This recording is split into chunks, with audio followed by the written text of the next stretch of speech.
Hello. Hello. Hey, Paul. How are you? Good morning. Morning still. Morning. It's been a long day for you guys, isn't it? No? Not really. No. It's kind of the start, yeah. You're taking on Volkan Oezdemir, who's lost his last couple. He's obviously had a very fast rise in the UFC. Do you feel like he's on any sort of decline, or what are your thoughts on Volkan right now? No, you can't. You can't, because somebody's had a few losses in their sport, you can't say they're on a decline. Just his rise was a lot quicker. Like, if you compare his rise to my rise, knocks out a few folk and gets that title shot, doesn't go his way.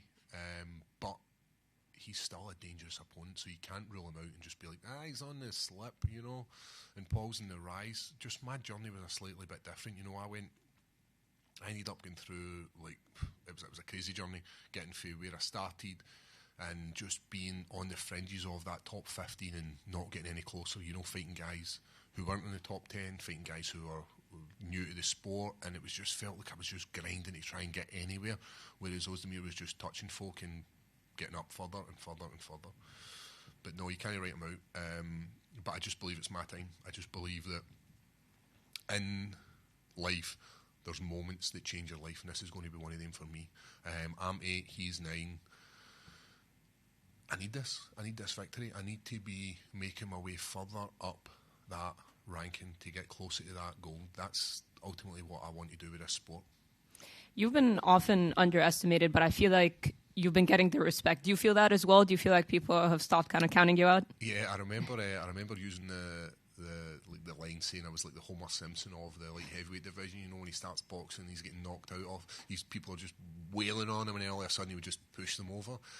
I had like tipped myself that. I'd also tipped myself as like the gatekeeper for like the top 15. Like, you know, I was a doorman. I was standing there outside the nightclubs like, you can't get in. If you could beat me, you deserved to get in, and if you couldn't beat me, then you were out. And for a long time, that's the guy I was. But now I'm getting the recognition. People are like, right, Paul's got jiu-jitsu, and his stand-up's not too bad. You know, that was one of the things that I had to change in my head. Trying to be a stand-up fighter when it's not in your nature is very difficult. You can train it and you can get good at it, but what you need to do is you need to lean into what got you to the dance. Like if you're a goalkeeper and you decide, you know what, one day I'm just going to start playing left back in football. It doesn't work that way. You've got to actually train in these positions. So you're a keeper, just stay there. I'm a jiu-jitsu fighter, just stay there. Lie on my back and let guys fall into my triangle. Well, that's a very honest assessment that you just said. I mean, going through that period, was that tough for you? Yep. It's like you need to find out who you are, and sometimes you need to be lying in Glasgow in the middle of the Ovo Hydro, knocked out, to realise who you are. And that was like a point in my life where, why were you trying to stand up with a striker? Why were you trying to stand up with a dude who flings grenades? I should have taken him down and I should have subbed him. That's what got me to the UFC. And for some reason, when I went to my second and my third fight in the UFC, I decided that I was like, no, I'm Floyd Mayweather. Watch me slip. Didn't work that way. Watch me slip into a shot and get knocked out. Changed that. Mindset changed. Now I'm a guy who's like, watch me take loads of punches, ride the storm and take you down, or you take me down and I sub you. That's what my game plan is now. Easier if they take me down, because then I don't actually have to work. So, MD that's out there is like, my jiu-jitsu is better than Paul Craig in the light heavyweight division, then take me down and save me like a couple of minutes if we try to drag you to the mat. That being said, are you kind of looking at it as a striker versus grappler matchup, and what do you make of Volkan's grappling? You know, everybody in the top 10 is going to have amazing grappling. There's nobody that's going to have no jiu-jitsu in there. I find it unbelievable if you've managed to get to the top 10 of any division without basic understanding of grappling. He's got a very, very good defence for his double leg. I know that. But when you've got a guy who's overhooting you and just trying to pull you to the mat, I don't mind pulling guard. We've seen me doing it before, and I know I got a lot of stick for it. Originally got a lot of stick for it. People are like, Paul Craig's pulling guard in the UFC. What the hell? Now people are like, Paul Craig's pulling guard. Yay. But I believe my wrestling's slightly better than his. The way I remember playing this game with my kids. It's called Top Trumps. It's like, who's better in these slightly better, like is my striking as good as Oezdemir's? Nah, he's potentially going to win that, right? He's probably a 10. I'm probably like a 3. So I'm not going to use that card. I'm not going to be like striking Paul Craig. I believe my jiu-jitsu's better than his, probably a 10. He's like a 3, and then it's the same for my wrestling. I believe my wrestling's higher than his calibre of wrestling. Right, he's been training over at All Stars, and he's trained with like Alistair over him. He's trained with all these guys, but they don't. His training partners will not have my style of jiu-jitsu. It's very, very hard to mimic. It's very, very hard to get somebody who's like me, who's built like a swimmer and has the attributes that I have. And it's like, for somebody to copy how Oezdemir fights is so much easier. Walk forward, swing lefts, swing rights, and look to knock me out. That's easy to mimic. When Oezdemir's like, what I need you to do is I need you to mimic Paul Craig. What I need you to do is pull guard and work your ass off with your legs to try and choke me out. Not a lot of people can do that. Thank you. Paul, you mentioned that you've now kind of embraced your fighting style completely now, and you're not trying to be something that you're not. Was that defeat in Glasgow like the moment that really clicked for you, or is it something that's sort of developed over the last few fights? Yeah, Glasgow was definitely that moment of changing my life. Like, I remember going out to fight Tyson Pedro at 209 and having confidence in my stand-up. Like, this is crazy. Like, I was going in there thinking, right, couple of jabs, couple of crosses, a couple of slips. We'll see this out. We'll be in the MGM in no time, right? Didn't work that way. And the same in Glasgow. I had this in my head that I was going to outstrike him. I was working with different striking coaches, was having confidence in my striking. Like, I have the ability to strike. It's not like it's non-existent. Just, you need to lean into what you're good at. And Glasgow was that kind of time where you're like, why didn't you just take him down? Why didn't you bring him into your expertise? Why would you fight somebody on their home turf in their style of fighting? It doesn't make sense. And for me, I had to learn that the hard way, and it was getting knocked out. Yeah, and you mentioned the whole top trumps thing and like the skill discrepancy in terms of striking. You could flip that for the grappling. Yes. But every fight starts standing up, right? So the onus, I guess, is on you to get the fight to the mat, because Volkan probably isn't going to want to take it down there. So how do you go about bridging that gap and sort of getting to a point where his punches don't have the same leverage and you can actually get into the mat? It comes down to watching his footage, watching how he moves. People don't change that much. If you watch my first fight to current fights, people move the kind of same way. They don't develop massive amounts of skill over a short period of time. So he's still going to be doing the exact same thing. And I'm not saying what he's doing, because what he does, he's very specific at what he does, and he's very, very good at it. That's why he fought for the title. That's why he was fighting Cormier. That's why he's still in the mix. But watching his footage and drilling that stuff and drilling it and drilling it and drilling it, and it's like drillers make killers, and it's the famous Bruce Lee quote is like, I'm going to butcher it, it's like, don't fear the man that does 1,000 kicks once, fear the man that does one kick 1,000 times. And it just comes down to finding what you're going to do and just drilling it until it becomes your bread and butter, until it becomes your muscle memory, until it becomes the minute you take a shot, you know exactly where you're going. And it's the same as jiu-jitsu. We do the exact same thing. We spend a long period of time learning our set move, so then it becomes second nature to you. And I believe that's what I did for this camp. I know what he's going to do. He knows what I'm going to do, and it's like, right, who can employ their game plan the quickest? Yeah, Volkan's got his knockout punch power. Your knockout is your triangle, right? Yeah. That's your go-to. That's the thing that's got you so many wins in the UFC. Which one of those triangle finishes for you was the most satisfying? Was it the first, the one against Ankalaev, or was it the last one potentially against Krylov?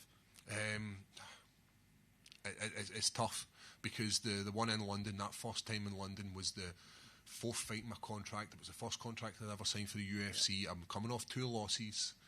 Doubts in the head. I shouldn't be here. You're always doubting your abilities. I shouldn't be in the UFC. You're a guy from Scotland who's fluked his way to get here.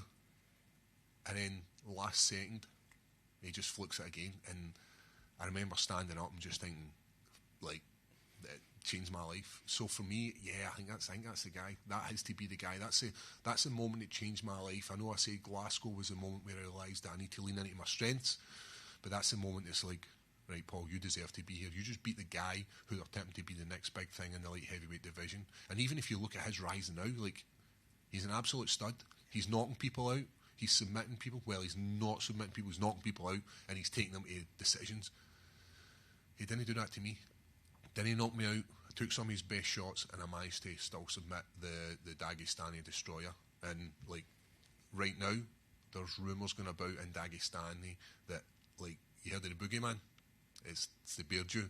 Kids look under their bed and ask their dad to look under, and the dad has to ask the mum to look under because the dads are shitting themselves.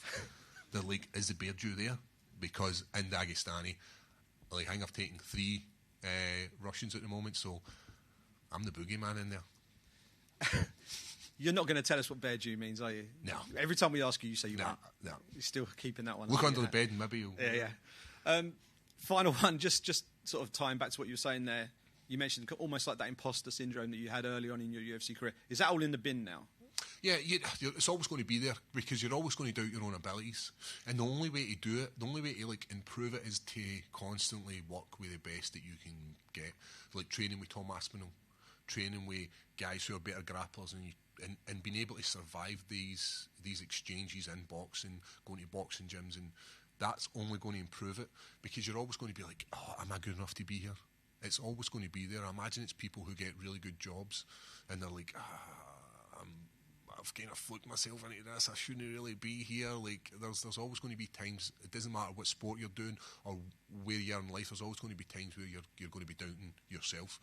And I think it's a good thing to have. I think it's a thing that will keep you grounded. Whereas if you're so arrogant, you're like, no, I can't be touched in the world of work or in the world of sport. Then that's where you're going to fall very hard. Brilliant. Thank you. Well, obviously, it was sorry. just over here.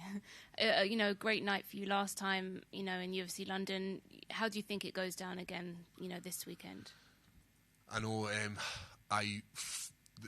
On Saturday, I would love it to go the way of a triangle. Like, that would be 3 triangles in London. This is the 3rd time I've fought here. That would just be the icing on the cake for me to beat another top 10 opponent with a triangle in London, and then that would be taking me into I might be in like a top 1 or 2 for the most triangles in the light heavyweight division. Like, all these kind of things are stuff that I want. I don't need money, I don't need fame, I don't need any of that kind of stuff. What I want is stuff like to be remembered for that last minute submission or that last second submission, to be remembered for, like, getting beat up and then coming back countless times, to be remembered for, like, just what I did in the sport, be it the most triangles, be it receiving the most knockouts, be it whatever it is. I just want to be remembered within the sport.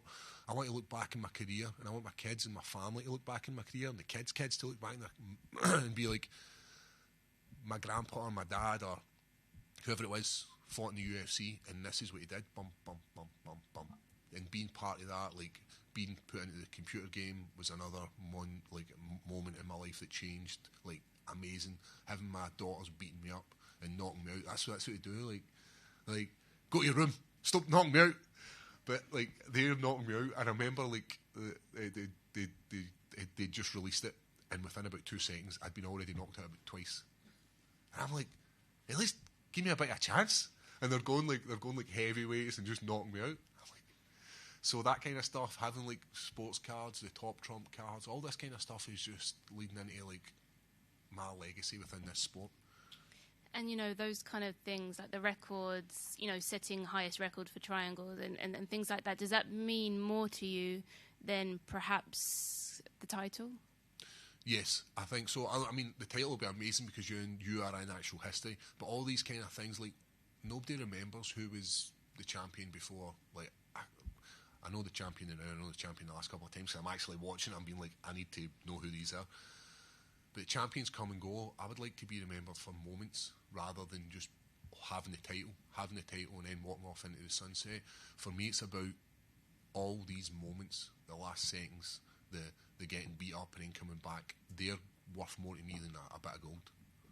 And what do you think about the new champion, Yuri Prochazka? I think, like, watching his fight and watching Glover, a man at 42, like, you're like, right, there's definitely scope, because I'm watching this thinking, I would have finished that. I'd have finished that as well. Probably when you've done that, I'd have finished that, and then it gives you confidence in your own abilities. But then watching fights, it gives you this, like, people do it all the time, like I'm out in like restaurants with my family or in nightclubs, and people come up to me like, I would have done this, and I'm doing the exact same thing, watching, I would have done this, you shouldn't have done that. So it's watching fights, it lures you into this false sense of security where you're like, oh, I'd have just done this and won the fight within about 2 seconds. It's different, but it gives me confidence in my ability. Do I think he'll be the champion long? No, I think there's, as I said, I've got a lot of hope that the Ankalaev takes that title, because I believe if he takes that title very, very soon, then I've got a rematch, because he's only at 1 loss in his record, and it's only to me. So I hope he does it. I hope he takes it, because then it's an easier route to the final for me. Hey, Tim from Sports Key to here. Your 35th birthday is coming up in November. What does the future hold in your MMA career? I know. 35 is my number, and it'd been my number for a long time. And the reason it'd been my number for a long time was because I didn't think the body would hold up. I thought training day in, day out, putting the body through what I put it through, it wouldn't hold up. Body's an amazing thing. It just keeps going. So that number changed, and I believe I've got another 4 or 5 years left. And I know I said, no, I need to leave at 35. I don't think there's ever been a fighter who's just left happily, like just left the sport and been like, I've still got more left in the tank, but I'm just going to leave the sport. It doesn't happen. Fighters are fighters for a reason. They're going to fight the rest of their life. And we see it right now. Guys are coming out of retirement just to fight one last time. I'll just have one more. I'll just have one more. I'll just have one more. When my career will end is when the UFC contract stops coming. I've said this before, where I don't want to take damage for anything less than the best. So for me, once the UFC contract stops ending, then it's time to walk away from the sport. Oh, that's a great answer. Thank you. Is light heavyweight the home for you? Because I imagine it's going to be harder cutting weight, sustaining on a diet of meats and tatties in the future, correct? Yep. So we did think about, like, we could probably move down weights and all this kind of stuff, but I just think light heavyweight's where I'm at. It's where I've not got the advantage of being the strongest, and I've not got the advantage to being the quickest, but what I've got is the advantage of dealing with guys who are muscly, guys who are very bullish and want to drop heavy mallets and prove themselves, loads of bravado in the light heavyweight division to knock people out, and I believe that's where I should be. We did do like DEXA scans and all that kind of stuff to see if we could actually make the lower weight classes, and it's impossible. Carry too much weight in between my legs. All good, thanks. There are a few people who were like, my man. Just one from me, Paul. Where are you at? Oh, sorry, bro. Okay. Sorry, this side. I remember you said that when we last spoke that you wouldn't let your kids come to watch you fight. Yep. But now they're beating you up on the video game. Has your mindset changed on that at all? No, as I said, it doesn't even matter if you 100% know you're going to win. Even then, you can't bring your kids there. They don't have the option to decide yes or no, because if you say, oh, you want to come to the fight, they're going to say yes. But in that moment, you seen your dad getting punched in the face, like, that's horrible. I couldn't imagine watching my dad. Like, I would love to see my dad in his 50s, maybe he's like 60s, sorry, going out and dusting folk in the street. I think it'd be brilliant. But there's always that chance that he doesn't get the victory. So for me, you can't put your kids through that. They're young, especially girls.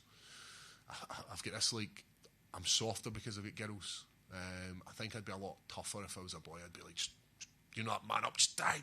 Like, maybe hit me. I wouldn't. Maybe I would. No, I wouldn't. This guy's killing it. But no, I'm softer because I've got girls, and I try and protect them as much as I can for what I do as a sport.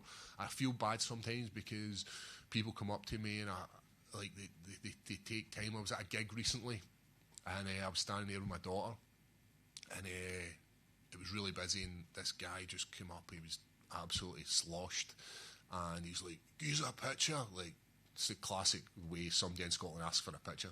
"Gives a picture."